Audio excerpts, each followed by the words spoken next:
Purihin natin ang Panginoon sa araw na ito. Kumusta na ang ating buhay? Hallelujah. Magandang buhay. Yes. Now, nabasa ko sa isang daily bread ang isang may sakit ng sakit na ALS.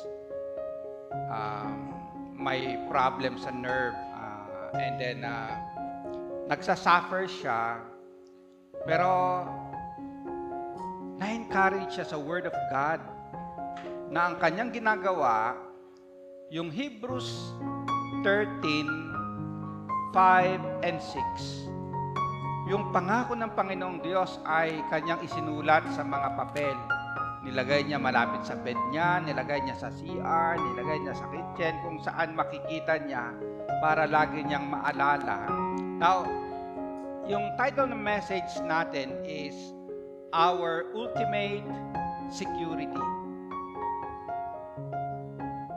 Hindi po yung what, kundi who ang tanong natin.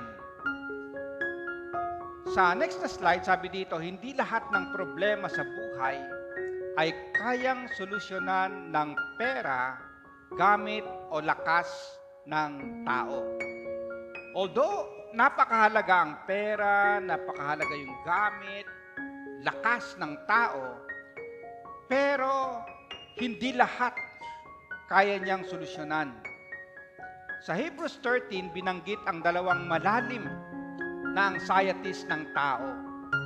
Una, anxiety na hindi sapat ang meron ako. Kaya nagkakaroon minsan ng kasakiman at hindi pagkakontento. At makikita natin lalo na sa ating ilang mga politicians na kumbaga ang description sa kanila, ang kanilang bulsa ay masyadong malalim. Kahit anong ilagay mong pera dyan, hindi napupuno, masyadong malalim. Kahit gaano ka korap, hindi pa rin yan napupuno. Another anxiety ay patungkol sa ating kaligtasan. Meron tayong pangamba at kawalan ng kapanatagan. Yung mga nangyayari halimbawa sa mga eskwelahan ngayon sa Pilipinas, kahit dito sa ating sa Cavite, may mga ilang parents na bumalik na lang kaya tayo sa online kasi natatakot sila sa kanilang mga anak. Idagdag pa natin yung instability ng mundo natin ngayon na nangyayari yung mga giyera. Kung titingnan natin yung involved, malalaking bansa, powerful nations, Russia against Ukraine, US against Iran. Ngayon, nakikisama na rin yung ilang mga maliliit na bansa. Okay, meron tayong unstable na nangyayari sa ating mundo kung ano yung ating hinaharap in the future. So, nandun yung pangamba. Pero iisang sagot ang ibinigay sa Hebreo 13:5 and 6. Sino ang tunay na ating katiyakan? Okay. Pino-point out tayo sa kung sino, who, rather than what. Tingnan po natin yung first point natin. Tanong sa who is our ultimate security? Basahin natin ng sabay-sabay. God is our ultimate security. Therefore, rest in His presence. Amen. Pwede rin tayong mag-relax pa rin, di ba? Parang yung nakaupo dyan, Relax lang. Let's rest in His presence. If He is our ultimate security, siya mismo yung ating seguridad. Kung merong mga bodyguard, yung mga politicians, ang pinaka-bodyguard natin ay ang Panginoong Diyos. Sa passage natin, sa next na slide, basahin natin ng sabay-sabay. Keep your lives free from the love of money and be content with what you have, because God has said, never will I leave you, never will I forsake you. Ang historical background nito, ang mga Jewish Christians, many of them were under persecution, under financial problem, leading to anxiety. Papaano ngayon, kino-confiscate nila yung property natin?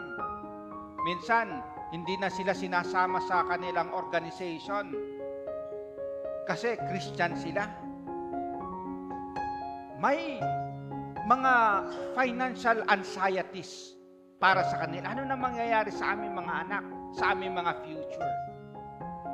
Pero ito yung naging problem nila, na dahil sa problem na yon, yung money becomes yung kanilang goal, yung kanilang, sabihin natin, naging idol nila.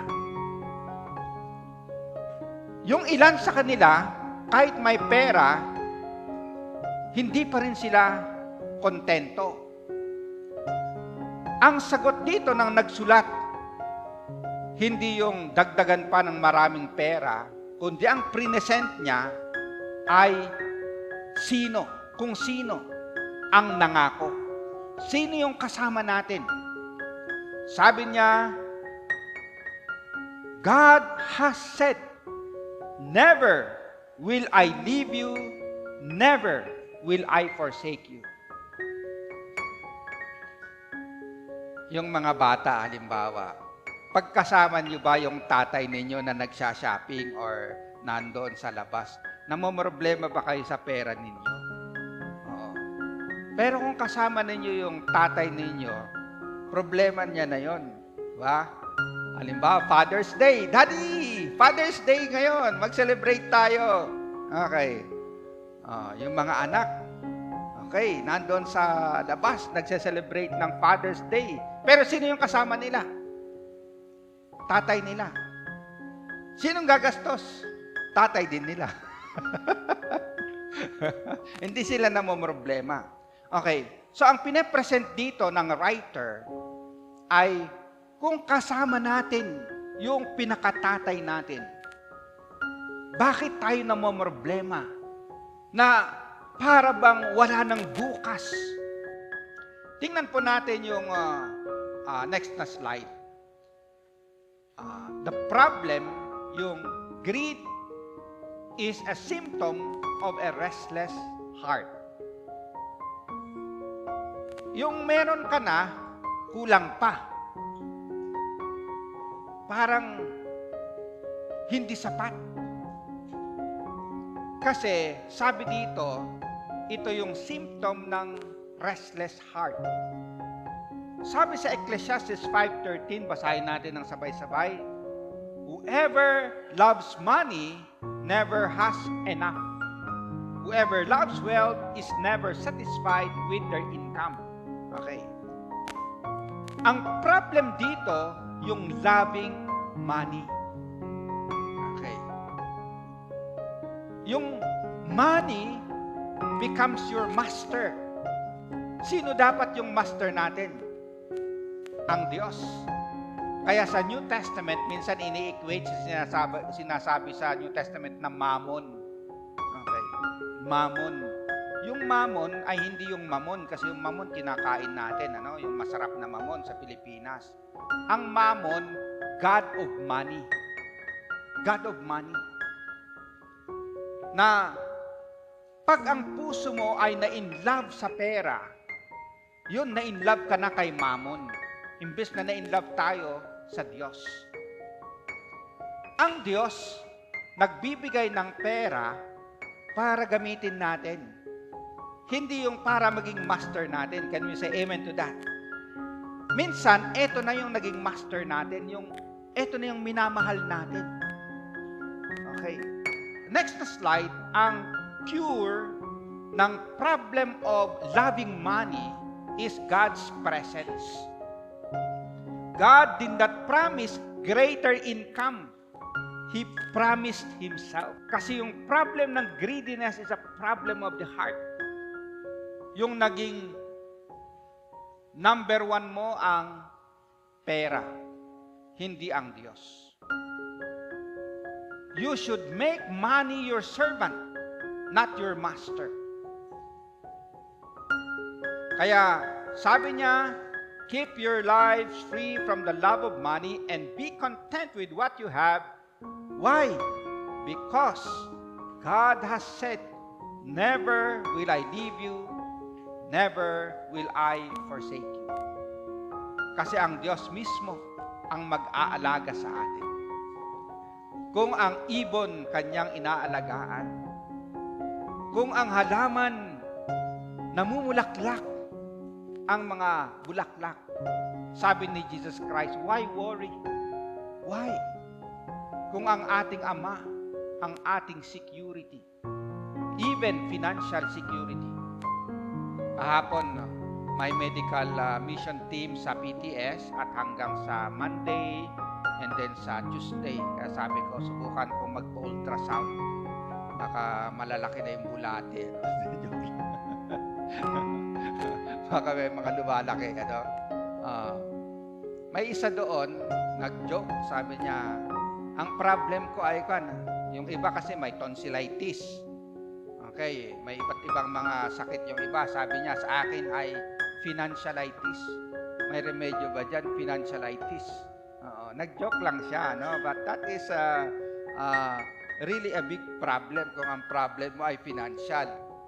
Okay, sinabi ko sa table, nag-joke ako sa mga nandun, may naghahanap dito kung meron daw remedyo ang financialitis. Sabi ng mga nasa table, sabihin nyo kung meron, pipila rin kami. Pinapakita ang gaano kahalaga yung meron tayo. So yung bata, sabi niya, okay, bibigyan ka ng 1 million with one condition. Bukas, hindi ka nagigising. Tatanggapin mo ba ang 10 million?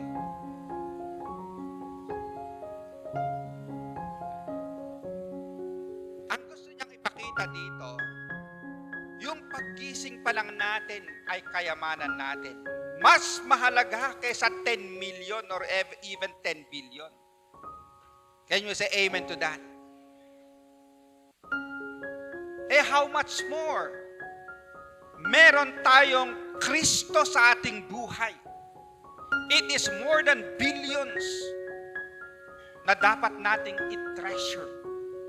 That He is our reward. Siya yung ating kayamanan. Kung ang paggising natin ay kayamanan na more than millions, how much more si Jesus Christ? More than billions and billions. Can you say amen to that? Kaya yung inawit natin kanina, ika'y sapat na. Jesus, ika'y sapat na. At higit pa. Hallelujah. At dahil sa Kanya, yung kayamanan natin, hindi lang pang ngayon, hindi lang pang bukas, pang eternity pa. Hallelujah. Yan yung ating tunay na kayamanan na meron tayo. In this life and for eternity. Kaya Jesus is more than enough for me. Sa next slide, ang kayamanang panlupa ay dumarating at nawawala. Ngunit ang Diyos ay hindi nawawala. Minsan ang trabaho ay nawawala, pero nandyan pa rin ang ating Diyos. Humihina ang kalusugan, ngunit nananatili ang Diyos. Minsan, nakaka-disappoint ang ilang mga kaibigan, ngunit ang Diyos nananatili pa rin. Maaring mawala ang maraming bagay sa atin, ngunit kailanman ay hindi mawawala ang Diyos sa atin. Kasi ang promise niya, I will never leave you, I will never forsake you. And that is more than enough. Sa next slide, maaari nating bitawan ang mahigpit na kapit sa mga panandaliang bagay. Dahil ang presensya ng Diyos, ang pinakamahalagang kayamanan natin. Yung mga yaman natin na meron tayo sa mundong ito, hindi natin alam kung hanggang kailan natin hahawakan or kailan tayo hahawakan. Kaya, release. And one way na ginagawa natin na para ma-practice ito ay yung ating giving, yung ating offering. Kung kaya nating bitawan sa ating kamay, it's by faith yung ating pagbigay. It's by faith na pagbinigay natin yung ating offering. Nabawasan yung ating kayamanan. Pero meron tayong pananampalataya na ayon sa salita ng Diyos, bubunga yan. Bubunga yan. Kasi parang itatanim mo. Pagkatapos, bubunga. Mga by faith ang mga yan na tinuturo sa atin ng salita ng Diyos.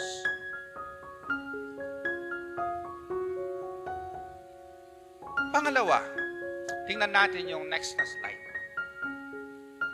Who is our ultimate security? Basahin natin yung sabay-sabay. God is our ultimate security, therefore rely on His protection. Sa passage natin, sa verse 6, sabi dito, so that we may boldly say, the Lord is my helper, and I will not fear what man can do to me. So dito, may problem of fear. Ano ang sasabihin ng tao sa akin?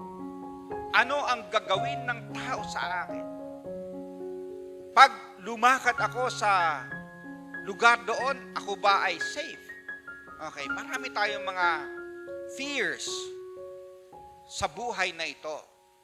At ito rin yung problem ng mga Christians at that time, the Jewish Christians. Yung ilan sa kanila nabilanggo dahil sa pagiging Christian. Tingnan natin yung examples na nangyayari sa kanila in chapter 10, 32 hanggang 34. Remember those earlier days after you had received the light.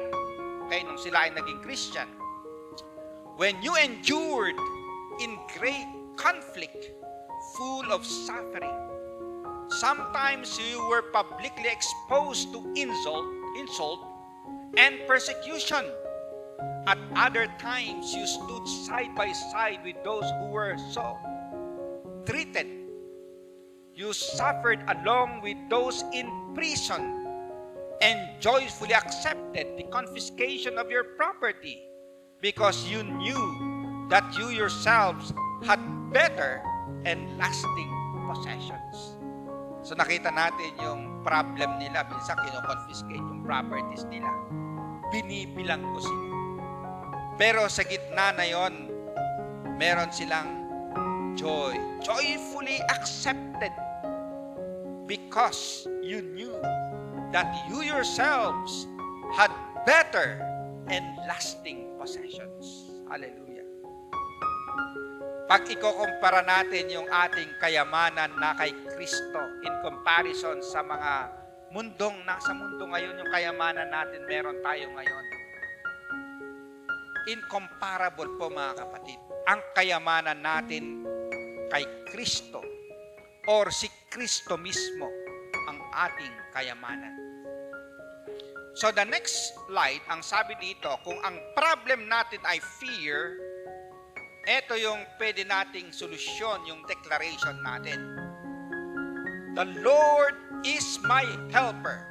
Sige nga, ulitin natin. The Lord is my helper.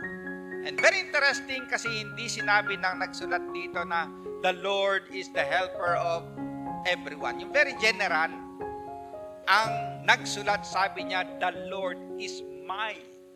It becomes very personal na ang Diyos mismo iisa-isang tinitingnan ang bawat anak niya. ang bawat isa sa atin. Ang kanyang mata ay nakatuon sa akin that He is my helper. Personal na siya yung aking tagapagtanggol. Meron tayong awit na ganyan, di ba? Siya yung the best na tanggol talaga. Alright? Siya yung tanggol, tagapagtanggol talaga na tunay. Tingnan po natin yung experience ng sa Old Testament sa next na slide. Nung natatakot ang mga Israelita, hinahabol sila ni Paraon at ang kanyang mga army. Diba?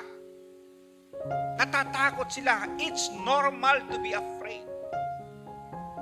Pero sabi ni Moises sa kanila, be still and see the deliverance of God.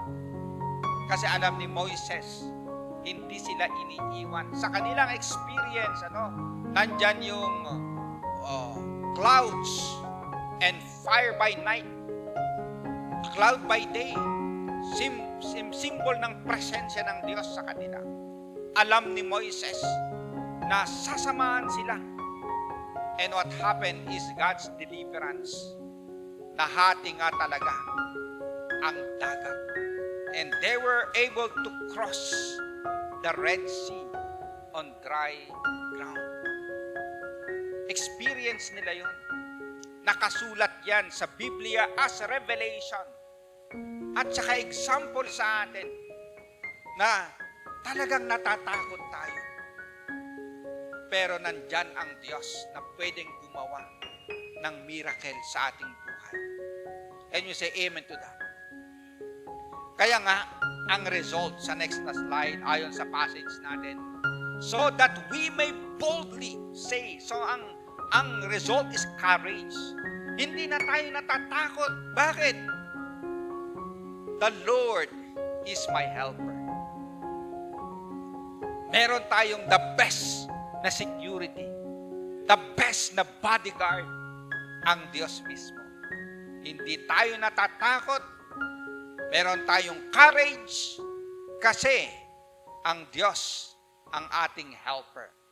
Ang isa pang example sa next na slide ay si David. Takot yung marami kay Goliath. Okay. Kasi malaki siya eh. Matapang siya, kinakatakutan. Pero si David, meron siyang pananampalataya sa Diyos. Alam niyang kasama niya ang Diyos. Sabi niya, then David said to the Philistine, you come to me with a sword, with a spear, and with a javelin. But I come to you in the name of the Lord of hosts, the God of the armies of Israel, whom you have defied. Yan, pinagmamalaki mo ang iyong sword, spear, and then javelin. Wala yan sa aking Diyos. Sasamahan ako ng aking Diyos. Sa bandang huli, nagtagumpay si David. So here is an example of courage na hindi natatakot dahil alam niya, kasama niya ang Diyos.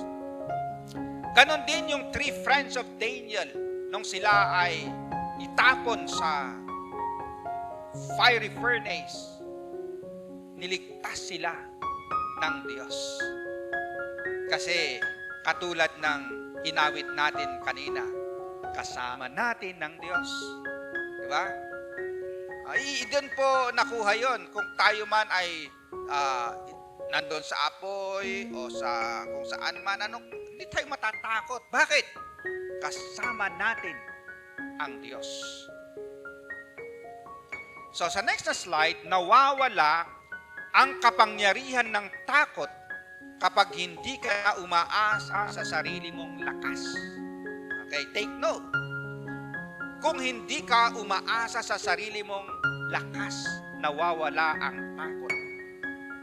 Kundi nagsisimula kang umasa sa walang hanggang pag-iingat ng Diyos. So nawawala ang takot kapag hindi ka umaasa sa sarili mo, kundi umaasa ka sa Diyos. Ngayon, si Pablo, sinabi niya sa Romans 8:38 hanggang 39. For I am convinced that neither death nor life, neither angels nor demons, neither the present nor the future, nor any powers, neither height nor depth, nor anything else in all creation will be able to separate us from the love of God that is in Christ Jesus our Lord. Walang makipaghihiwalay sa atin sa Diyos mismo at sa Kanyang pagmamahal. Even death. Time will come, tayo'y mamamatay, mga kaibigan natin, mga mahal natin sa buhay, mamamatay. At meron na mga namamatay. Yun po yung reality. But even death cannot separate us from the love of God. Kung minahal tayo ng Diyos ngayon, even death, hindi po mapuputol yung ating buhay. Kasi even after death, maging totoo pa rin yung kasama natin ang Diyos. Sasamahan niya tayo sa mundong ito. Aalagaan tayo, iingatan tayo. And even maputol yung buhay natin sa mundong ito, magpapatuloy pa rin yung pagsasama ng Diyos sa atin. Incomparable na kayamanan ang meron tayo. Incomparable na security ang meron tayo dahil sa ating Ama na nasa langit, sa ating Diyos. Now, gusto kong tapusin sa tribute sa mga tatay sa Pilipinas. Gusto ko rin ikwento yung aking tatay. No? Ako'y bata pa.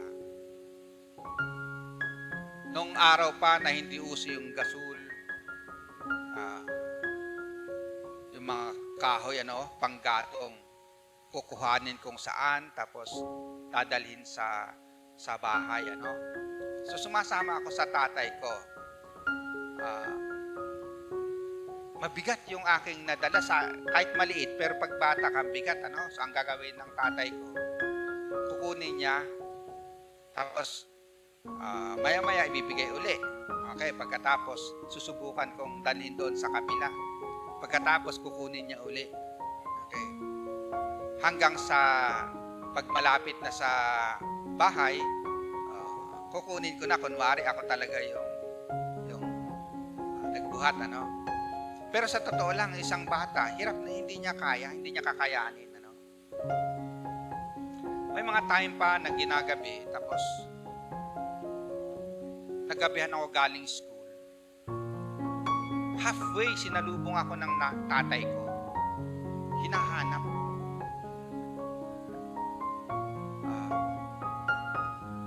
Meron pa akong nabasa na tatay,